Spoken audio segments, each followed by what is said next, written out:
Ako lang ba, mga kabarangay? O ngayon na lang ulit, ever since Scottie Thompson, nagkaroon ng rookie ang Barangay Ginebra na talagang exciting and din nagkaroon ng immediate impact, yung instant success kumbaga.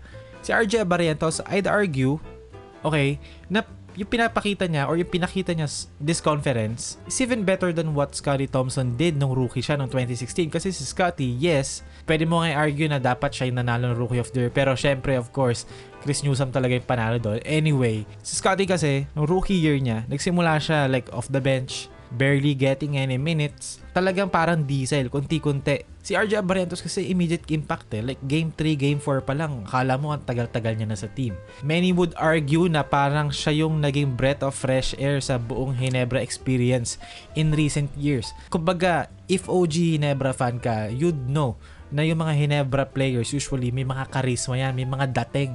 Malakas ang dating sa court and usually meron silang parang angas but not necessarily angas. Meron silang appeal sa masa. And si RJ Barrientos, parang ang tagal-tagal mula nang nagkaroon ng malaganitong player like yung mga Mark Kagiwa. Si RJ Barrientos, parang ganun din yung appeal niya sa Ginebra fans. Like, closest in recent years was Arvin Tolentino, pero of course, wala siya sa Ginebra ngayon pero he was the closest in terms of that.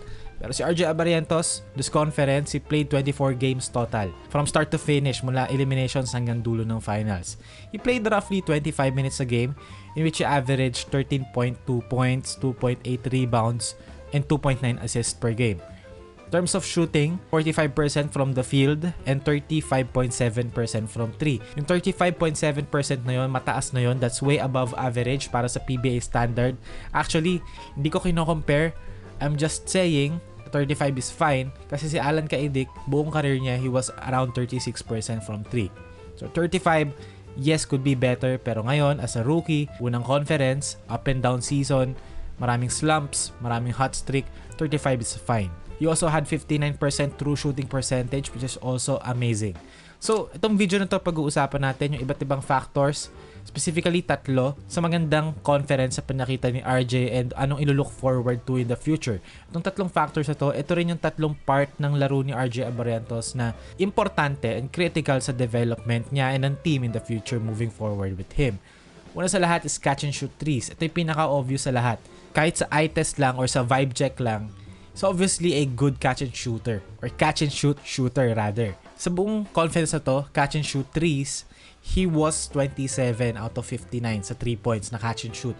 That's 45.8%. Sobrang taas nun. Okay?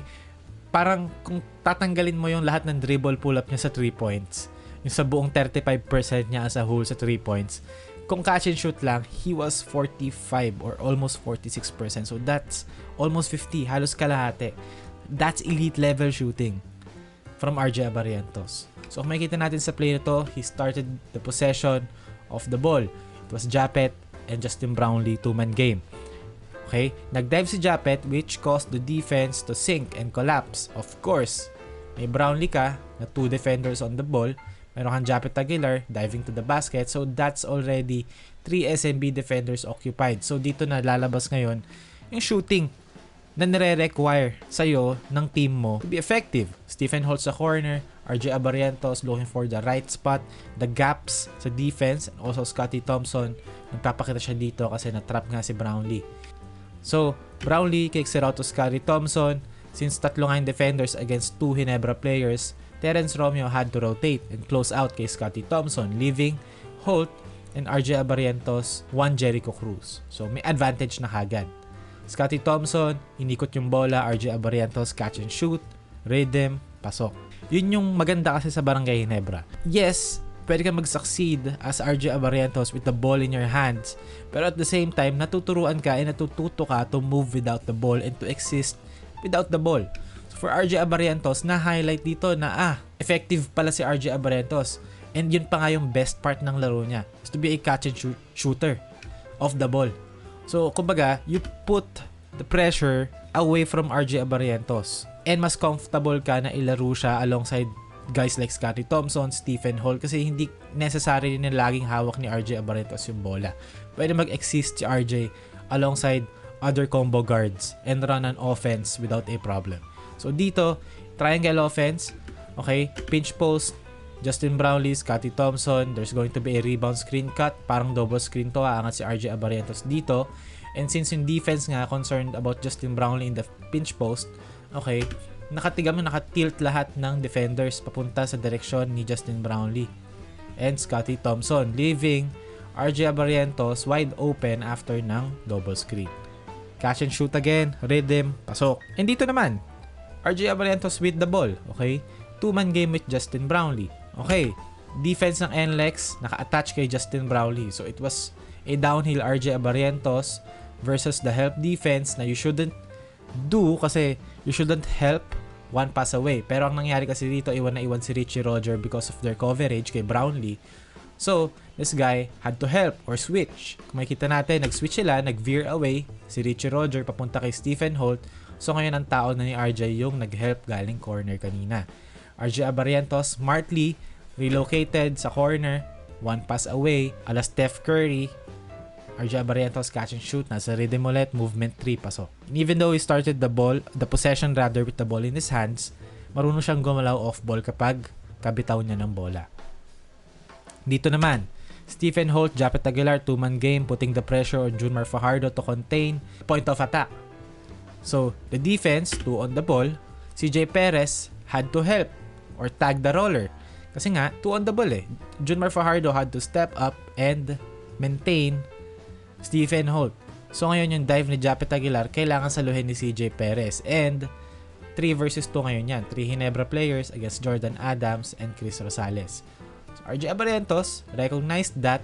Okay, pumunta siya sa top of the key. Catch and shoot, rhythm, pasok. And now, after ng catch and shoot, of course, pag-usapan naman natin yung mga possessions na hawak niya yung bola. And this is his pull-up game. Importante sa PBA to have a pull-up game nowadays kasi most defenses are going to do drop coverage or some sort of a variation na mas mataas yung defender than the usual drop coverage. Kumbaga parang sinasalo nila both the ball handler and the roller. Kumbaga kung makikita natin dito, yes, Rondae Hollis-Jefferson was in a drop pero nasa level lang siya ng screen. He was trying to maintain the point of attack and also Justin Brownlee at the same time. Stats-wise, pull-up jumper niya from close to mid-range, 21 out of 42 field goal shot. That's 50%. That's very high. Sa 3 points naman, 11 out of 42 pull-up jumpers sa mga 3 points. That's 26%, which is like, you know, for a 3-point pull-up shot, a difficult shot, making 1 out of 4 is fine. Yes, below average siya if you think about it, pero it's fine. Okay, tignan naman natin tong clip na to. Okay, 2-man game between Brownlee and Nards Pinto. Okay, RJ Abarrientos nasa rebound screen cut ulit siya sa weak side. Rondae Hollis-Jefferson had to cover both the point of attack and the roller. And now, nag-switch ngayon sila. Kasi, it was Justin Brownlee. Yun yung coverage nila kay Brownlee was to switch pick and rolls. So ngayon, si RJ Abarrientos, nasa kabilang side siya, offense resets, okay, ball reversal. It's going to be a 2-man game between RJ and Japet Aguilar. Attacking Poy Aram and Jason Castro, yung weakest link ng TNT in terms of defense. So ngayon, RJ recognized si Poy Aram nakadrop, sobrang lalim ng drop. And since ang coverage ng TNT was go over and then drop sa ball screen ni Japet Aguilar, so basically, it was Japet's role and RJ Abarrientos with the ball against Poy Aram's drop. So ang babasahin mo rito as a point guard or as a point of attack, kung magko-commit ba sa'yo yung Poy Aram. Pag nag-commit sa'yo, meron kang pocket pass kay Japet Aguilar or meron kang kick out kay Nard Pinto. Pag hindi naman nag-commit sa'yo, meron kang dribble pull-up dito. That's what RJ Abarrientos did. Dito na magsisimula magbukas yung mga reads niya as a scorer. Kasi kapag nakadrop, okay, marami kang pwedeng gawin. Babasahin mo na lang kung ano yung binibigay sa'yo ng sitwasyon. Dito, again, okay, pick and roll. Kelly Williams, compared to Poy Aram, mas mataas si Kelly Williams. Parang sinasalo niya ngayon, both Japet and RJ Abarrientos hanggang sa makarecover si Jason Castro. RJ Abarrientos recognized that, so nag-probe siya, okay? Hindi siya nagmadali, kept his dribble alive. He used a pound dribble to shake the defense, pull up from 17 feet. Again, pasok. Dito naman, zoom. Okay, there was a pin down and then dribble handoff from Japet. Now, magfo-flow siya into a ball screen. Poy Aram, again, higher than sa kanina. So, it was a decision for Ron J. Abarrientos to make. Anong gagawin ko rito? So, kailangan niya maging patient. Okay? Since mas mataas yung drop defender, kailangan kong basahin muna anong gagawin. So, he snaked the pick and roll. Ibig sabihin, dumaan siya sa pick. And then, i-snake niya, bumalik siya sa kabilang side para maiwan and masil ni Japet si Jason Castro away from the play.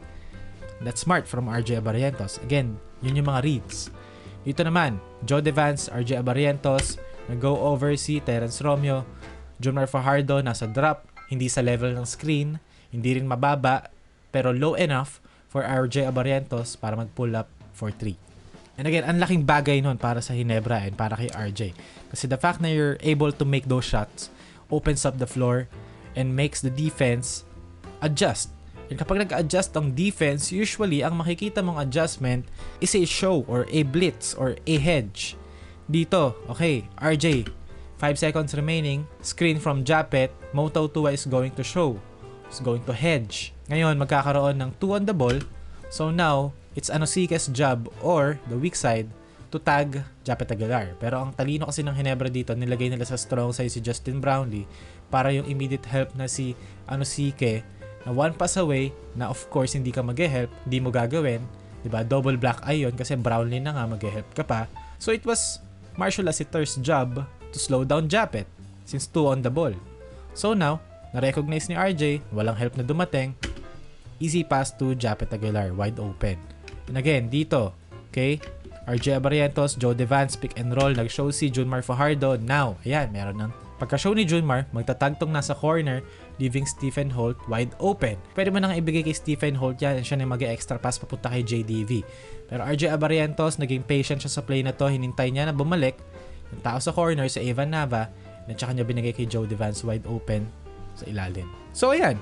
And mga parts ng laro ni RJ Abarrientos na na-impress ako so far. Kasi, combination ng lahat, mahirap hanapin nowadays. Especially sa ganitong klaseng sheer output and sheer confidence from a player. And I'm not saying na surefire na magiging superstar siya para sa Ginebra. Pero itong mga skills na to, itong mga strengths na to na meron siya, are vital for someone to take that next step. So, ang tanong na lang, maaayos niya ba yung decision making niya? E kung magiging consistent na ba siya sa mga susunod na conferences?